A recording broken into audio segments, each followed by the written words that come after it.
अस्सलाम वालेकुम फ्रेंड्स, मैं हूं नाजिम आकाश और आप देख रहे हैं मेरा यूट्यूब चैनल ब्रिलियंट सॉफ्टवेयर। ये वीडियो हमारी ऑन पेज एसईओ के चेकलिस्ट के बारे में है, यानी ऑन पेज एसईओ के फैक्टर्स के बारे में है।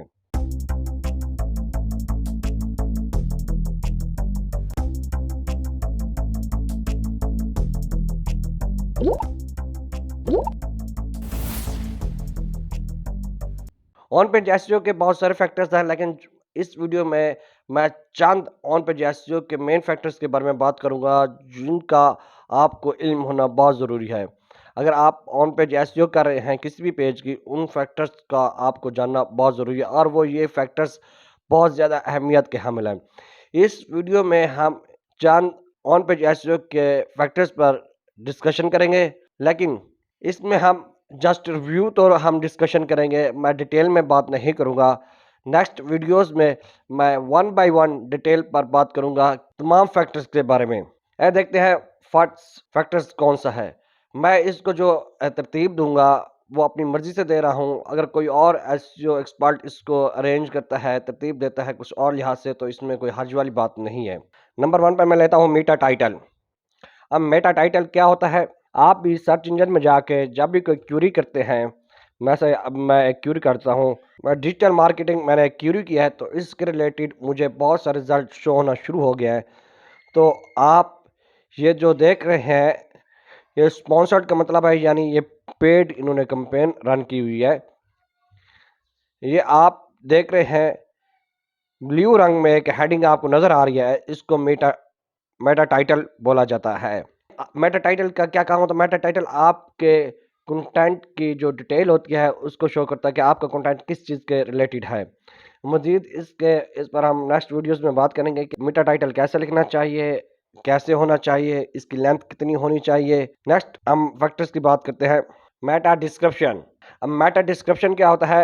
जब भी हम कोई क्यूरी करते हैं सर्च इंजन में, हमें मेटा टाइटल के नीचे दो लाइन लिखी हुई नज़र आती हैं, जिसको हम मेटा डिस्क्रिप्शन कहते हैं। ये शॉर्ट ओवरव्यू होता है हमारे कंटेंट का, कि हमारा कंटेंट किस चीज़ के रिलेटेड, इसमें शॉर्टकट तरीके से ओवरव्यू किया होता है। हम बताते हैं अपने विजिटर को कि हमारा जो वेब पेज है किस चीज़ के रिलेटेड है। मजीद हम नेक्स्ट वीडियो में देखेंगे। 4 नंबर पर लेते हैं टाइटल टैग। टाइटल टैग क्या होता है?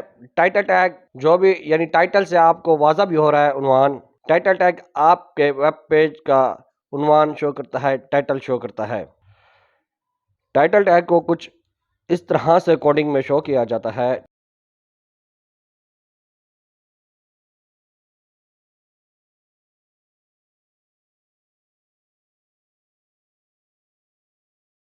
ये टाइटल टैग है, यानी हमारा कंटेंट डिजिटल मार्केटिंग के ऊपर राइट किया गया है। मैं आपको एक एग्जांपल के थ्रू समझाना चाहूँगा।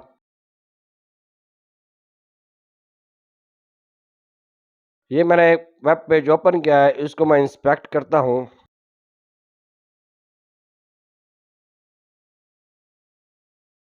टाइटल टैग हमेशा हेड सेक्शन में होता है। हमारा मेटा टाइटल, मेटा टैग्स जितने भी हो गए हेड सेक्शन में होते हैं।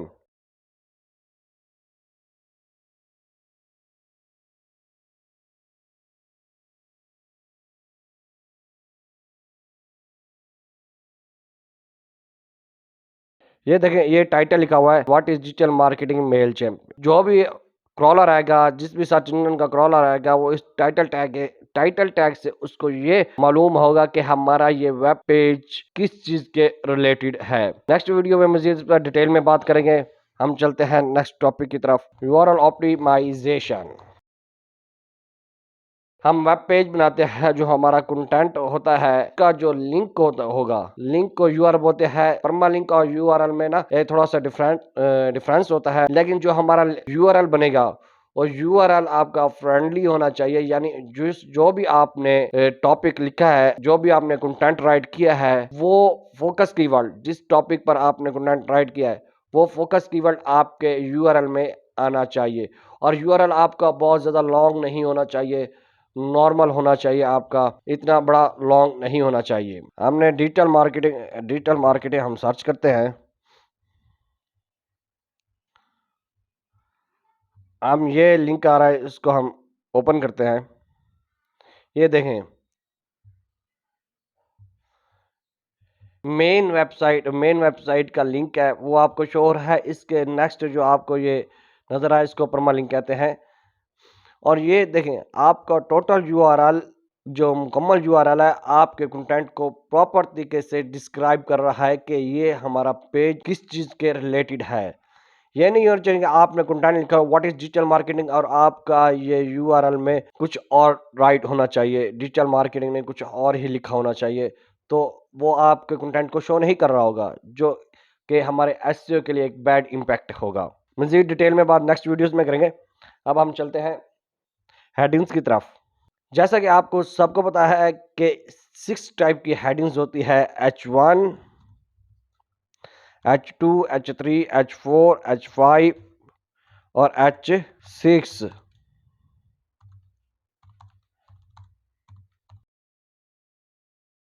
H1 आपके पूरे कंटेंट में एक दफ़ा आनी चाहिए। H2 आप रिपीट कर सकते हो, बाकी हेडिंग्स आप रिपीट कर सकते हो, लेकिन आपका जो हेडिंग्स का फ्लो है वो प्रॉपर तरीके से आना चाहिए। यानी आपका जो मेन टॉपिक होगा, जो मेन हेडिंग होगी, आप उसको H1 रखेंगे। उसके जो आपको नीचे वाली हेडिंग्स होगी उसको आप H2 रखेंगे। अगर उसके और कोई हेडिंग्स आती है, कोई और टॉपिक आता है तो उसको आप H3 रखेंगे। H1 आपके पूरे कंटेंट में एक आना चाहिए, बाकी H2 और जो मेन सब टॉपिक होगा उसको आपने H1 का सब टॉपिक H2 और H2 का जो सब टॉपिक आएगा उसको H3 में आप कन्वर्ट करोगे। उसका जो आएगा उसको H4 में कन्वर्ट, प्रॉपर एक फ्लो के साथ आपने ये हेडिंग्स का स्ट्रक्चर क्रिएट करना होगा अपने कंटेंट में। मज़ीद नेक्स्ट वीडियोस में बात करेंगे। हम नेक्स्ट फैक्टर्स की तरफ चलते हैं। इंटरनल लिंक्स का क्या मुराद है? यानी आपका जो वेब पेज है, जिस भी टॉपिक के रिलेटेड आप वेब पेज आपने क्रिएट किया हुआ है, वो वेब पेज नेचुरल तरीके से आपके किसी और पेज के साथ कनेक्ट हो। आपस में वेब पेज का लिंक्स होना ये एक बहुत ज़्यादा मेन फैक्टर्स है। मजीद डिटेल में नेक्स्ट वीडियो में बात करेंगे। एक और फैक्टर है जिसे हम कहते हैं एक्सटर्नल लिंक्स। आउटबाउंड लिंक भी इनको कहा जाता है, एक्सटर्नल लिंक्स भी इनको कहा जाता है। यानी आपका जो वेब पेज का जो कंटेंट है उसमें से एक लिंक आप ऐसा नेचुरल तरीके से किसी ना किसी अदर आपकी अपनी साइट हो गई या कोई और साइट होगा उसको प्रेफर करता हो, नेचुरल तरीके के साथ उसको प्रेफर करता हो। या क्यों प्रेफर करता हो, इसकी क्या रीज़न है, मजीद नेक्स्ट वीडियोस में हम बात करेंगे। एंकर टेक्स्ट का मतलब है यानी वो कीवर्ड, वो वर्ड जिस पर आप लिंक लगा रहे हैं। एग्जाम्पल के तौर पे मैंने आर्टिकल ओपन किया हुआ है ना, तो अब ये सर्विस वर्ल्ड है, सर्विसेज, मैं इस पर लिंक लगाना चाहता हूं तो ये मेरा एंकर टेक्स्ट होगा। वो वर्ल्ड, वो टेक्स्ट जिस पर आप लिंक लगाना चाहते हैं वो आपका एंकर टेक्स्ट कहलाता है। जिस भी आप एंकर टेक्स्ट पर जो भी आप लिंक लगा रहे हैं तो वो एंकर टेक्स्ट उस लिंक वाले कंटेंट को प्रॉपर तरीके से बयान करता हो, डिस्क्राइब करता हो। ऐसा नहीं हो कि आप लिंक लगा रहे हैं, मैंने ये एक वर्ल्ड है सर्विसेज, मैं सर्विसेज पर लिंक लगा रहा हूं तो आगे वाला जो पेज में वो सर्विसेज के रिलेटेड नहीं है, वो किसी और चीज़ के रिलेटेड है। तो ऐसा नहीं होना चाहिए। ये एक बैड इम्पैक्ट है हमारे एसईओ फैक्टर्स में। आगे हम बात करते हैं कीवर्ड डेंसिटी। डेंसिटी का मतलब होता है ठोसना। यानी आप जिस भी टॉपिक पर आप कंटेंट राइट कर रहे हैं, आपका वेब पेज जिस भी टॉपिक के रिलेटेड है, यानी आपका फोकस कीवर्ड, मेन कीवर्ड, ये नहीं होना चाहिए आपका बार बार वही कीवर्ड ही रिपीट होना चाहिए, हर लाइन में वही कीवर्ड रिपीट होना चाहिए, हर पैराग्राफ में वही कीवर्ड रिपीट होना चाहिए।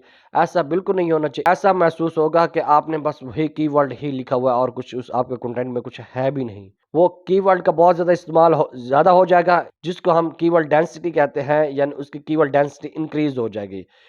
कीवर्ड डेंसिटी इंक्रीज होगी तो ये बहुत ज़्यादा बैड इम्पैक्ट होगा हमारे कंटेंट के लिए। क्रॉलर जो आएगा इस पे हमारी एसईओ के लिए भी बैड इम्पैक्ट होगा। नेक्स्ट हम बात करते हैं प्लेरिज्म यानी आपका जो कंटेंट हो वो विदाउट कॉपीराइट होना चाहिए। आपका कंटेंट किसी भी कंटेंट से कॉपी किया हुआ नहीं होना चाहिए। आपका अपना यूनिक कंटेंट लिखा होना चाहिए। आप किसी भी और पेज, किसी भी और वेबसाइट से आपने कोई भी कंटेंट, इमेज हो गई, पैराग्राफ हो गया, वीडियोस हो गई, आपने उधर से कॉपी की हुई नहीं होनी चाहिए। आपने अपना खुद का कंटेंट जनरेट करना है, खुद के आइडियाज़ को बयान करना है।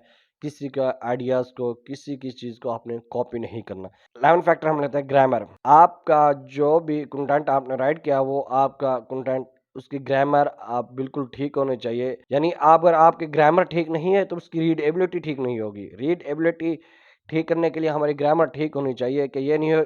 मिसाल एग्ज़ाम्पल दे रहा हूँ, आपने एक लिखा हुआ है I am going to Lahore, मैं लाहौर जा रहा हूँ, अगर आप इसे लिख दो आई गो टू हैव लो, इस तरह करके आप कोई फ़िक्र लिखते हैं, सेंटेंस आप लिखते हैं, तो जो विज़िटर आएगा उसको भी समझ नहीं आएगी कि ये क्या लिखा हुआ है। तो जब ग्रामर ठीक नहीं होगी तो रीडएबिलिटी हमारी ठीक नहीं होगी, रीडएबिलिटी ठीक नहीं होगी तो उसको हमारा विज़िटर नहीं पढ़ सकेगा। जब वो पढ़ नहीं सकेगा तो वो उधर से हमारे वेब पेज पर आएगा, वैसे ही स्किप करके वो मूव हो जाएगा नेक्स्ट पेज की तरफ, किसी नेक्स्ट वेबसाइट की तरफ मूव हो जाएगा, जो कि ये बहुत ज़्यादा बैड इम्पैक्ट होगा एसईओ के हवाले से और हमारी रैंकिंग डाउन हो जाएगी। आपकी ग्रामर बिल्कुल प्रॉपर तरीके से ठीक होना चाहिए। नेक्स्ट वीडियोज़ में हम देखेंगे आप अपनी ग्रामर को कैसे सेट कर सकते हैं, क्या तरीकाकार है ग्रामर सेट करने का। हम नेक्स्ट फैक्टर पर चलते हैं। 12 फैक्टर हो गया इमेज ऑप्टिमाइजेशन, यानी आपकी जो इमेजेस हैं वो प्रॉपर ऑप्टिमाइज होनी चाहिए, कम से कम साइज में होनी चाहिए और आपके वेब पेज पर जो इमेजेस हैं वो किस फाइल की होनी चाहिए, और उनका साइज क्या होना चाहिए। और हम जितनी भी इमेजेस हैं उनको कैसे कंप्रेस करेंगे ये हम प्रॉपर नेक्स्ट वीडियो में देखेंगे। इमेज ऑप्टिमाइजेशन हमारा 12 फैक्टर है, इमेज को ऑप्टिमाइज करना प्रॉपर तरीके से ताकि हमारी वेब पेज का जो लोड है वो कम से कम हो सके और इस तरह हमारी वेब पेज की स्पीड इंक्रीज हो सके क्रॉलर के लिए, जो कि हमारे वेबसाइट को क्रॉल करना और ज़्यादा आसान रहेगा। हम चलते हैं 13 फैक्टर की तरफ। आल्ट टेक्स्ट, इमेज टैग है, उसमें एक एट्रीब्यूट होता है आल्ट का। आल्ट एट्रीब्यूट हमें क्यों यूज़ करना चाहिए? जब भी किसी भी कोई एरर की वजह से या कोई एरर आ रहा हो या हमारी इमेज मीडिया से डल हो जाती है, उस इमेज की जगह क्या आ जाता है? आल्ट टेक्स्ट, जो आल्ट एट्रीब्यूट होता है वो शो होता है। मैं आपको कोड दिखाता हूँ, कोड किस टाइप का होता है। इमेज सोर्स,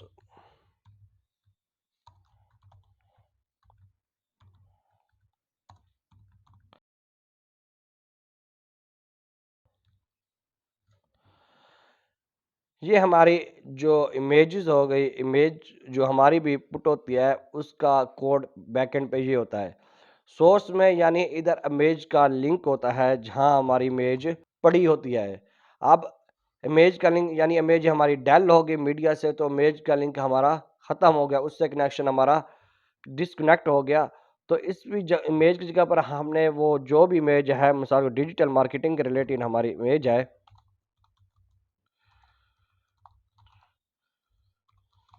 अब हमारी उधर इमेज शो होना बंद हो गई, तो उस इमेज की जगह पर हमें डिजिटल मार्केटिंग लिखा हुआ नज़र आएगा, जिससे ये मालूम होगा कि इधर जो इमेज थी वो डिजिटल मार्केटिंग के रिलेटेड थी।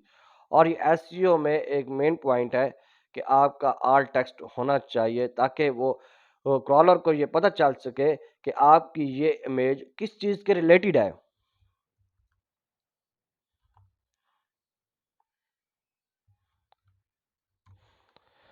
आगे हम बात करते हैं keyword keyword cannibalisation. Keyword cannibalisation keyword cannibalisation क्या होता है?